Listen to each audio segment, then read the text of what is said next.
Olá, está no ar o STJ Entrevista, um programa do Superior Tribunal de Justiça. Aqui, recebemos especialistas e autoridades para debater assuntos relevantes nos campos jurídico e acadêmico, bem como no cotidiano da população.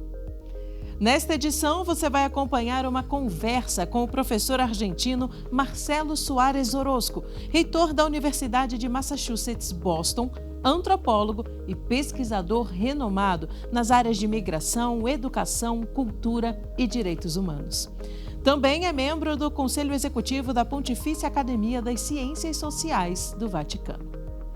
Em sua trajetória acadêmica e institucional, o professor tem se dedicado a compreender os grandes desafios contemporâneos, como a inteligência artificial, as crises migratórias e climáticas e seus impactos sociais e culturais. Nesta entrevista, abordamos todos esses assuntos também no contexto jurídico. Vamos acompanhar. I want to begin by sincerely thank you, Chancellor, for joining us on our program, STJ Entrevista. Thank you. Thank you. It's a pleasure, and I'm delighted to be able to share with your audience the important work done here in Brazil, part of a COP, but also around the world on the topic of climate resilience. Yeah, and I would like to begin our conversation by highlighting your visit to Brasilia to participate in the event Children and Climate Action, Priorities and Commitments Towards COP30. What is being discussed and why are meetings like this important? So thank you. This is the fifth of 10 regional summits in every hemisphere in the world. So this is the fifth of 10. So, you know, Dante Alighieri in the Divine Comedy says, nel mezzo del cammino, we stop in the middle of the road. So this is the middle of the road to look forward. So the summits come out of an initiative by Pope Francis, who, in the context of his concerns over climate change, the cry of the poor, and the cry of the earth, invited mayors and governors from around the world with leading scientists to address the question of how do we build resilience to protect the world's most vulnerable populations, to protect the children and the most vulnerable. So we gather in May 2024 at the Apostolic Palace in Rome, in the Vatican City. And this was a very important initiative with participants from all over the world and a very significant presence of Brazilian presenters, both scientists, social scientists, also prophetically and very beautifully children from the Amazon, children from all over Brazil. And of course, anything with Francis had to have indigenous people because of the deep respect for indigenous knowledge. So in the summit at the Apostolic Palace, Francis gave us a homework, and that is to bring the academies, the two academies, the Pontifical Academy of Sciences and the Pontifical Academy of Social Sciences, to summits, regional summits, in every hemisphere in the world. So this is a very imaginative idea that Francis had. And that had to do with bringing the voices of children, of mayors and governors, and indigenous people on how do we build resilience to protect the most vulnerable populations in the world. So when the Pope asks you for something, you have to say yes. Yeah. So we began a series of 10 regional summits. And we started in Sacramento, California, with the governor of California, Gavin Newsom, and the leading scientists from mayors and governors from the state. Then Boston to Massachusetts. From Boston, we went to Nairobi, Kenya. A spectacular summit. We're doing 2 summits in Africa, Kenya and Senegal, the Anglophone and the Francophone. And then in el mezzo del camino, we are here in the most important of all the summits, Brasilia. And I say the most important of all the summits because this is the summit that brings to the fore the voices of children. Because there is a fundamental ethical matter that was very, very central to the Holy Father. And that is the children, the indigenous communities, the poor, people that had the least to do with the warming of the planet, of the gases that create global warming, are feeling the most serious impacts. So this is the middle of our road. From here, now, we go to Senegal, Dakar, because there are 2 regions in the world that are fundamental to the future of the planet. The Amazon River Basin and the Congo River Basin. This is what gives life to the planet. So from here, we go now back to Senegal, and then India, China, Japan, Australia, Oceania, and the South Seas. Yes, terrific. And what are your expectations for COP30? Samantha, the whole world is looking at Brazil. You know, a dear friend of mine, a very brilliant scientist, Konjin Yu, you know, he died last week. He's the father of the idea of the sponge cities. He died coming to Brasilia. He's a good friend of ours. And what Konjin said is Brazil is the great hope for the world. So I think that there's enormous expectations on the matter of both the fragility and the resilience. And the fundamental need to hear from all of the communities that are most impacted by climate risks. And it is the poor, 7 billion people on Earth, that contribute very small percentage of the greenhouse gases. 7 billion people are feeling the most severe impacts. And they're indigenous peoples, they're the peoples in our continent, in South America, they're the people in Africa, they're the people in Southeast Asia, they're the people that have had the least to do with the creation of the greenhouse impacts and other impacts, but they're paying the most severe price. Children pay twice.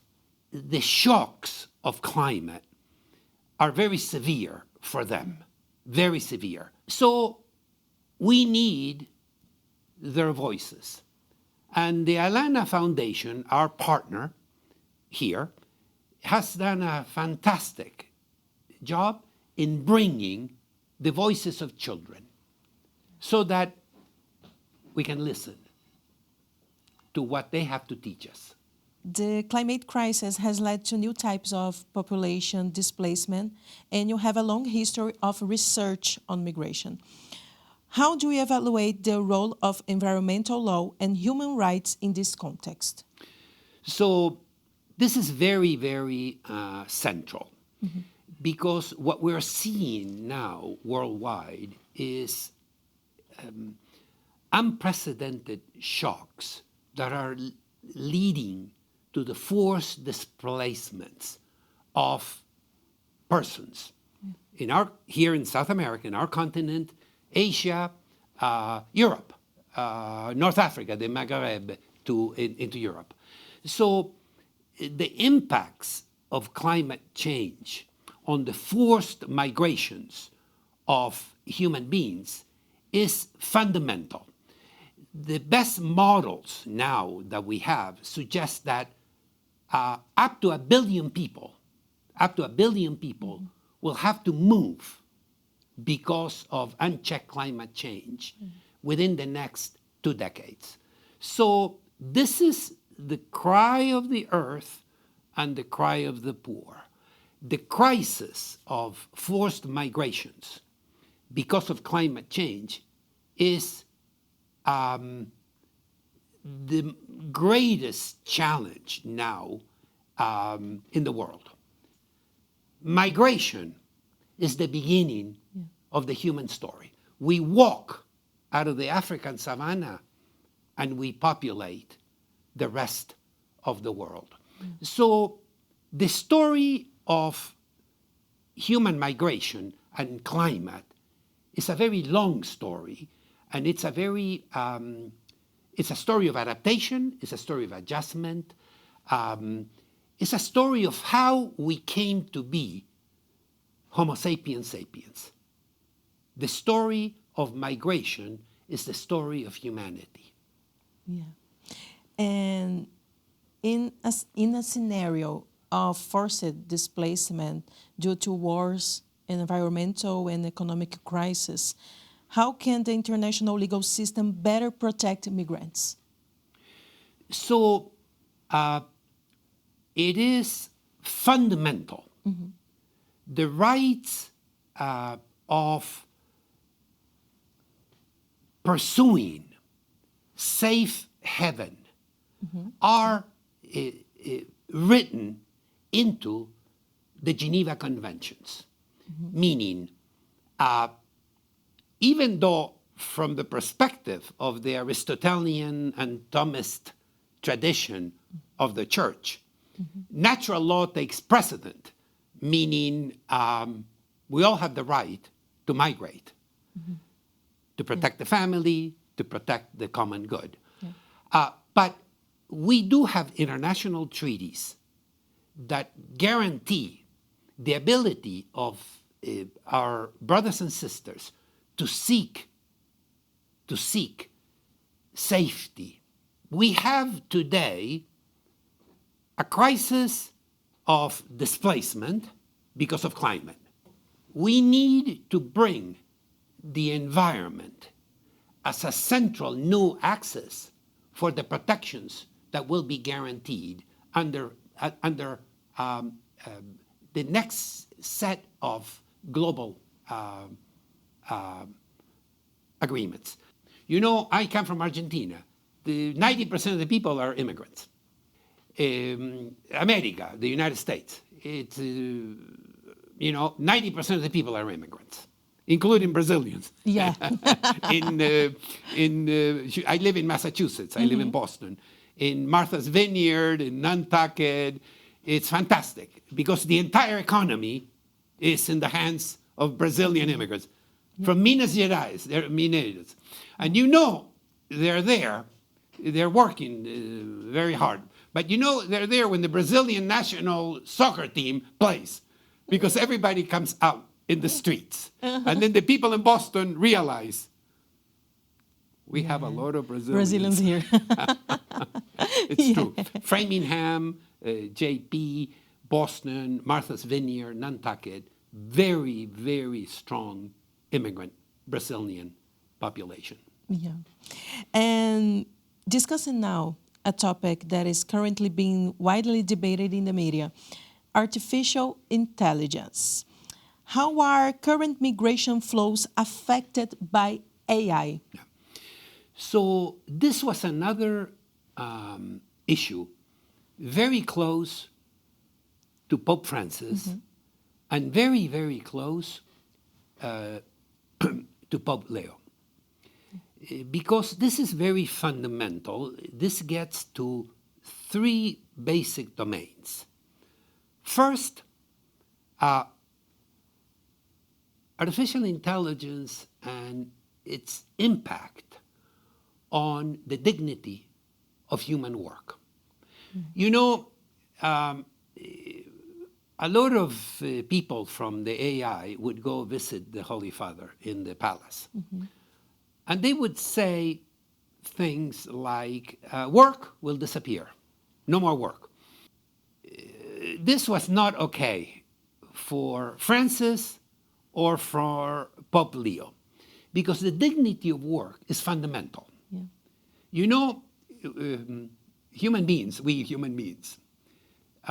live for two things. You know, Sigmund Freud, in his last interview, a journalist in London asked him, "Professor, what is the formula for a happy life?"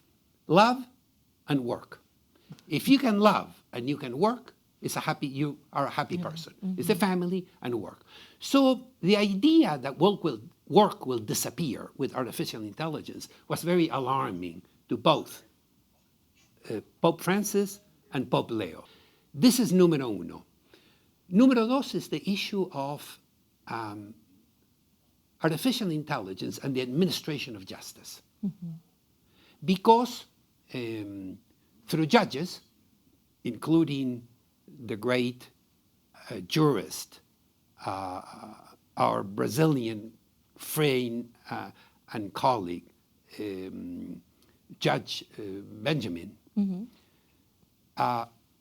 began to show how in the administration of justice, judges in many places, no country, I'm not going to give a country, are using artificial intelligence to resolve the case. And the Pope was horrified by this because he said it's a human agency. You need to look at the person that you're going to judge. There's always redemption. You can't put a machine in an algorithm and say, this is a crime, this is the guidelines, this is the sentence that you should consider. So that was the second topic. The first topic was artificial intelligence and the dignity of human work. The second was artificial intelligence and the administration of justice. It's a tool. How is it being used around the world? And we had just an extraordinary session on this topic. And the third topic on artificial intelligence had to do with the practice of democratic citizenship. Fake news, the problem of the memes that are not helpful for the citizenry. The citizens need to be capable of the reasoning behind the practice of democracy. Francis was very concerned that democracy was being undermined for the interests of the powerful at the cost of his people, the poor, the immigrants, the refugees, the indigenous people, the children. Yeah. And does AI have the potential to widen social inequalities? And what is the role of the justice system in setting ethical limits on AI, especially to protect vulnerable groups who may be victims of algorithm discrimination? So this was a very significant concern of Francis and a Pope Leo. Because the idea of the dignity of the human person, the idea of integral human development, the idea of being able to tell, of to pursue what's true from what's fake. The idea that citizens in Brazil, in Mexico, in Bolivia, should have the tools to be able to intelligently guide themselves to this new world of fake news, memes, manipulation, particularly of children. And here I have to say, Brazil is leading the world on the matter of the digital rights of children. I believe that this is the most progressive law in the world. I believe that when the history of artificial intelligence and the administration of justice is written, Brazil is where it all started. Because you passed the law. I understand it was near unanimous on the matter of children and artificial intelligence. Yeah, it's a concern. And Chancellor, you participated in a meeting at the Vatican that discussed the ethical use of AI.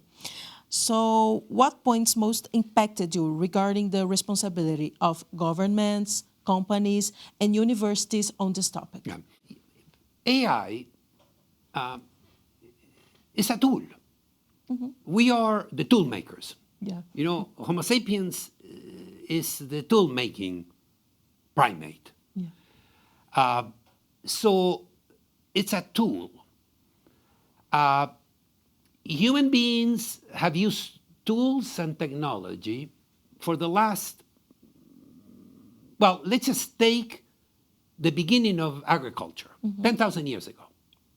This is possible because human beings begin to be able to harness energy in new ways due to new technologies. Yeah. Okay? Okay. When our ancestors invented writing, they took a local technology, clay, okay, and they invented the stylus, and they started something that changed human life, writing, 6,000 years ago in Mesopotamia. It's a tool. So as such, we need to treat it as instruments that have potential for good, but they're different than all previous tools in human history, because artificial intelligence can generate autonomously new algorithms, new approaches. Yeah. So the idea that the tools always were at the service of human agency, that we use the tools and we control the tools. Now it's an entirely new world because artificial intelligence is a system that self-generates and creates new domains of knowledge autonomously. Severe, very problematic implications. AI and warfare, for example. Yeah. Will drones be the new instruments of war? This is very problematic because the laws of war have human agency. This is how you have military trials, because they're war crimes. Yeah. So there is a lot of good and a lot of opportunity that can come with artificial intelligence. But proceed with caution, because we are entering a new domain where the tools themselves, are we driving the tools, or are the tools driving us? So a lot of concern over the substitution of labor.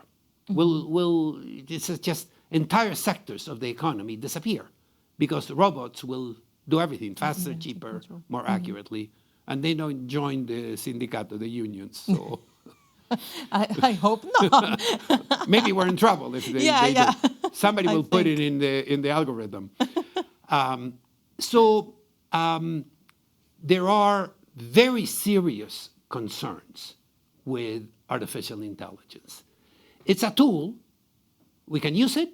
We can learn. We can save time. At the Vatican Summit, we brought some of the leading vaccinologists in the world.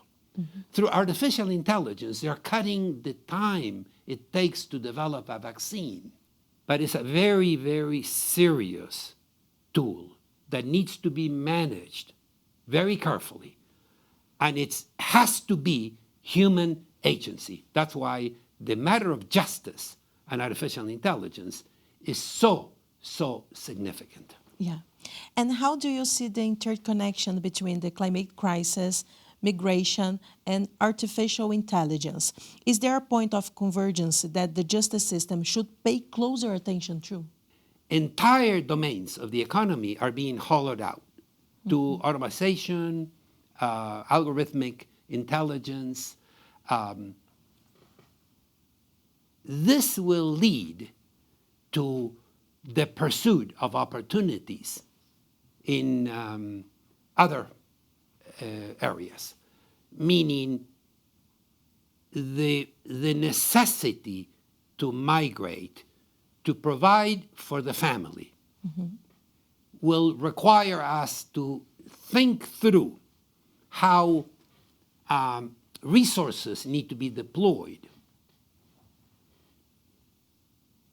to protect the vulnerable workers that will have to fasten their seatbelts, because this is going to be a wild ride. It's like Disney World. No fun. Yeah, exactly. No fun. A lot of anxiety. Yeah.